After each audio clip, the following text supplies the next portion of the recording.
the best day in the sight of Allah is يوم النحر ثم يوم القر. يوم القر is the 11th, which is basically the next day. The next day. So he says, therefore, you have two. If you have two of the best days of the year coming together, then without a doubt, that shows us the double virtue of Eid al-Adha this year. When you have the best day of the week, Friday, coinciding with the best day of the year, and that is the day of Eid al-Adha, we see how special this year's Eid is going to be, right? Now, when it comes to Salatul Jumu'ah, many people are asking, so if we're praying Salatul Eid, then how about Salat al-Jumu'ah? It's a Friday. And so the scholars have actually differed. The fuqaha have actually differed on this issue. All right? The first opinion is that Salatul Jumu'ah is still fard, is still mandatory on everyone. So Salatul Jumu'ah is mandatory because it is still Friday. So even if you have prayed Salatul Eid, you still have to pray Salatul Jumu'ah. And this was the view of Imam Abu Hanifa, Imam Malik, and also Imam Shafi'i. But the second opinion, which is the opinion of Imam Shafi'i, is that yes, it's obligatory, but it's waived for those who live outside of the city. For those who live in rural areas or in the outskirts, it's waived for them because they live far away and they've already come for Salatul Eid to the city and now they're going back home. And it's going to be difficult to tell them, now you have to come back for Salatul Jumu'ah, right? And Uthman ibn Affan radiallahu anh granted them concession. So Uthman ibn Affan, he is the one who granted them concession, and he said that they don't have to pray Salatul Jumu'ah.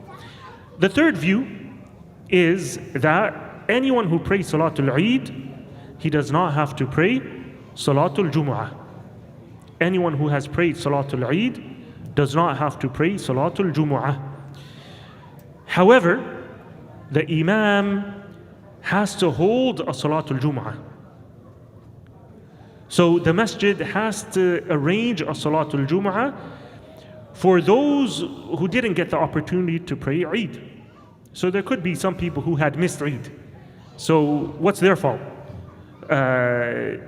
If you don't have Salatul Jumu'ah, what's their fault that they missed Eid and now there's no Jumu'ah? So they end up missing out on both Salatul Eid and Salatul Jumu'ah. So the community has to hold Salatul Jumu'ah, even if it is waived for the people who have prayed Salatul Eid.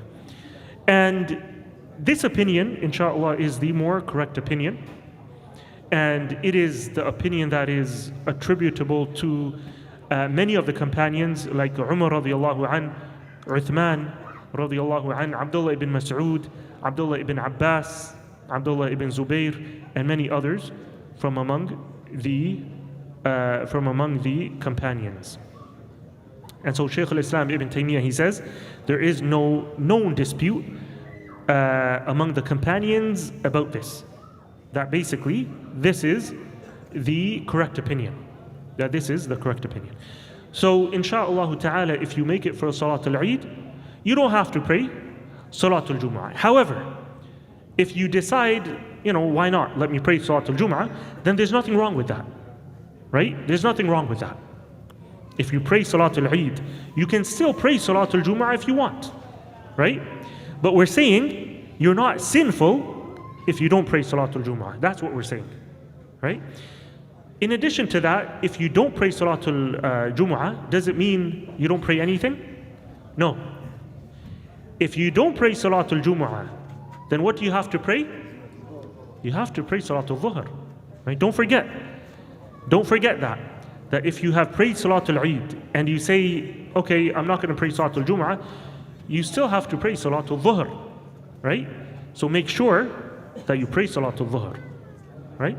And so we ask Allah subhanahu wa ta'ala to make this day of Eid a day of joy for us, and to make it a day of joy and a day of victory for the Muslims everywhere, especially our brothers and sisters who are suffering in Palestine, in Gaza. We ask Allah subhanahu wa ta'ala to relieve for them their suffering, and to bring what they are going through, to bring it to an end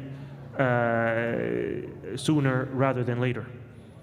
And we ask Allah subhanahu wa ta'ala to accept our good deeds that we did during these 10 days, and especially today, the day of Arafah. We ask Allah subhanahu wa ta'ala to accept from all of us our ibadah, to accept from all of us our du'as that we have been making today. And we ask Allah subhanahu wa ta'ala to make us from among those who He has forgiven, and to make us from among those who He has freed and liberated from the hellfire. وصلى اللهم وسلم على نبينا محمد وعلى آله وصحبه أجمعين. سبحانك اللهم وبحمدك أشهد أن لا إله إلا أنت أستغفرك وأتوب إليك.